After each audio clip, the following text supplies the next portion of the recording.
So isaksak natin yung ating bootable device na mayroong lamang Hi-Rez Boot CDPE. Naka-turn off dapat yung computer natin.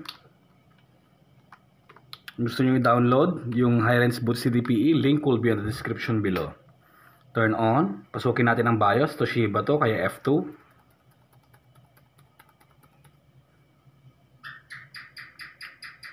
Right. So automatic na niyang na-detect yung ating drive mga kaibigan, no? Pero kung hindi man, punta lang kayo sa may boot, then make sure na i-select ninyo yung inyong bootable device, yung pangalan ng flash drive ninyo.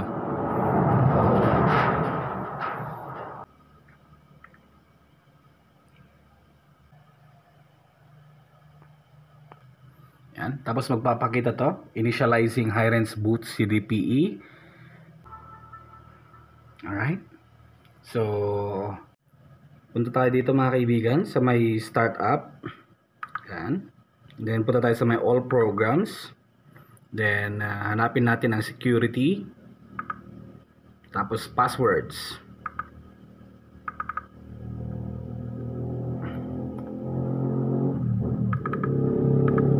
Yan. Tapos click natin ang list of password recovery. Yan. So magpapakita dito mga kaibigan. Reset Windows password. Click natin ang next.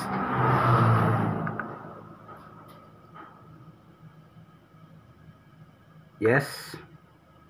And then reset local password. Make sure na nakaselect yan. Next.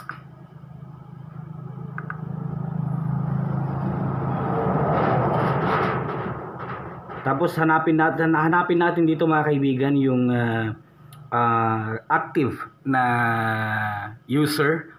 At dito si Cyriel Trish yung pangalan. So siya yung number 1 mga kaibigan. Then select natin dito. And then next. Reset or unlock. Click natin yan. Resetting password na yan mga kaibigan. Password has been reset successfully. Okay. Finish. And then tanggalin natin yung ating bootable device. Then mag-restart tayo. So nag-restart na tayo mga kaibigan.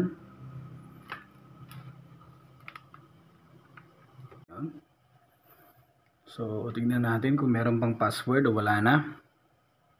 Pero once na na-reset na yan, wala na. Okay na siya. Okay. So nabuksan na natin. Yan. So ganoon lang kasimple mag-unlock ng forgotten password sa Windows 10.